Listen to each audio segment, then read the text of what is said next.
Okay, this is an unboxing and some opinion giving of the P2. This is the latest by TinHifi.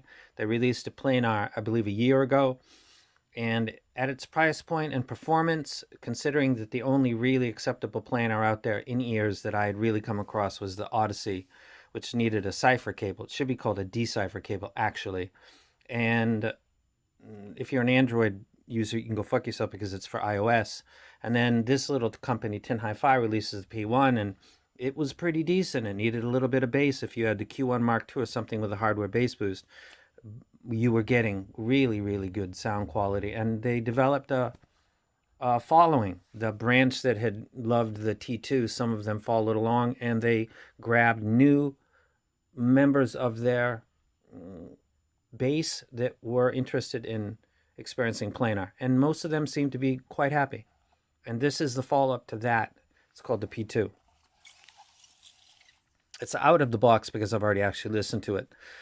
And getting this sleeve off was quite challenging. The case is interesting for a couple reasons. It's got the sliding door on it.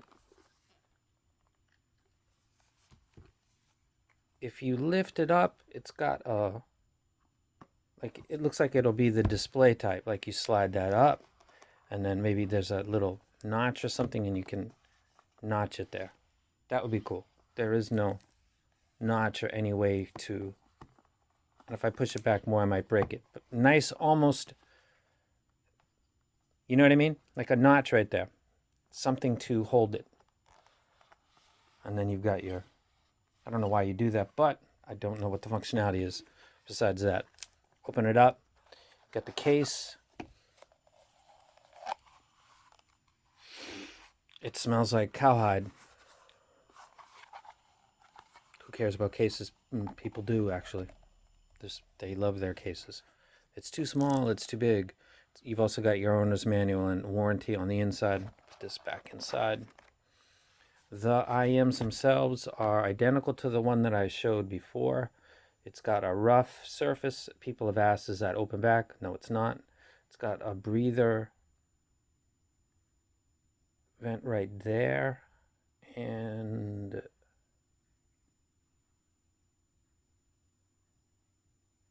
another obvious one I'm not seeing. So it looks like that one. Quality looks nice and it fits me decently. Drop that. And then you've got a sliding door, which doesn't come out all the way. I guess that's to, okay, I have no idea actually why. So you've got a 3.5 adapter and then a 4.4, which means that this has got to be a 2.5. And you've got 1, 2, 3, 4, 5, 6 pairs of tips. Forgive my hands, I've just been training and doing Halloween decorations. The cable is nice. I used the cable that came with the prototype already, so this one hasn't actually been opened. It's nice when they do the left-right indications. Right is red, left is blue. The KZs last night, trying to find the little L in the clear acrylic, was not the way I want to spend 15 seconds of my life, but whatever. This is nice. The shrouded, like, QDC type things, I don't know. The cable quality is quite nice.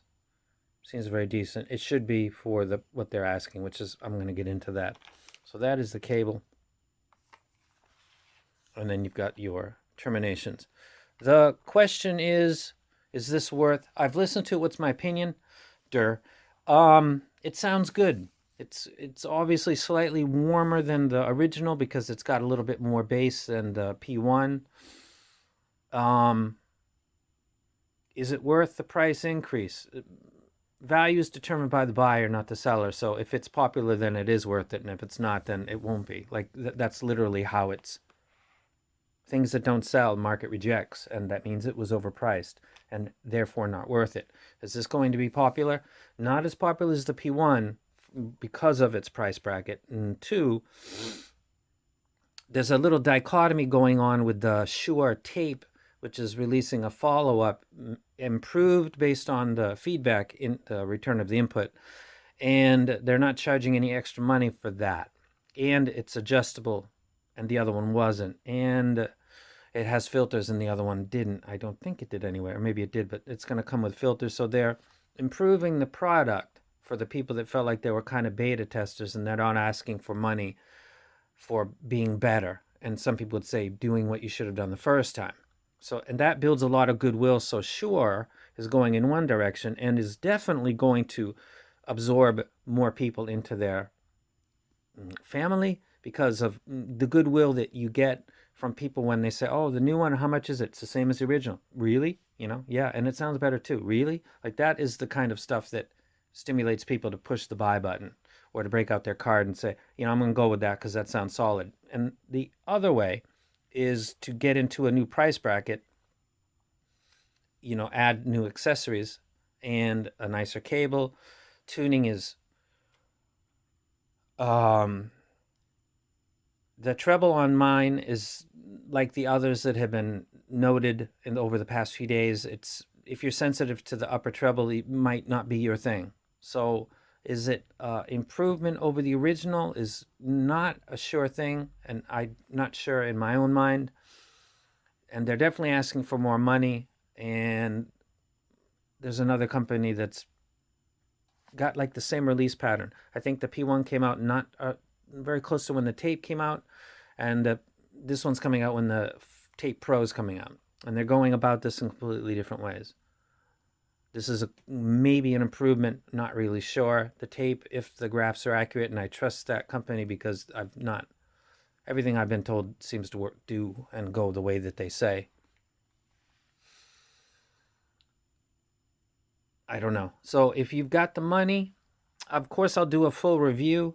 The treble is the issue here. It's upper late treble that is elevated, and it gives a grain, and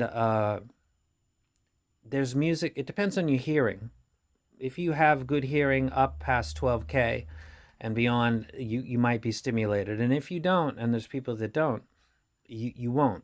But you will get clear, high-res playback. The problem is that that's very clear all the way up to the upper trebles, and that's a unique type of tuning.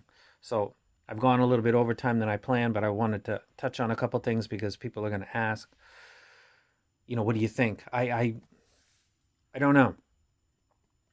This is definitely for the people that got money. It's not very expensive, but who want to like give it a shot. Would I say pull the trigger? I'd say wait on the Tape Pro to come out and see how that does, because that driver that they used in the original tape was very, very, very resolving. And it's kind of one of the benefits that is assigned to Planar, which is micro detail, OCD type stuff. That's a set that would be more affordable, is being improved on the original. So I'm kind of hyping that in this one's video, but I can't help it because people are going to be asking me. So 8 minutes of your life review will be coming. It only stumbles in the late treble. There's no problem with the bass. It sounds fine. The mids sound good. It's got a warmth that the P1 didn't have. It's the upper treble that is going to be depending on your hearing level. Of course, everybody thinks their hearing's great. If you have eyesight that's not ideal, you wear glasses or you have contacts and people know that. With people's hearing, it's a total mystery. You have no idea if the people that do reviews have good hearing. Why is that guaranteed? A lot of people in the hobby are older. When you get older, your hearing decreases. That's the way and part of the way the body ages. It's a taboo topic to touch. So is your hearing really good? If it is, the treble of this might stimulate you. And if you're older and it's not that great, this might be perfect for you. Touch that third rail. And I'm out. Full review will be coming. I got a lot of stuff, but this is just doing, like, here's it is, and I've got it. And I'm out.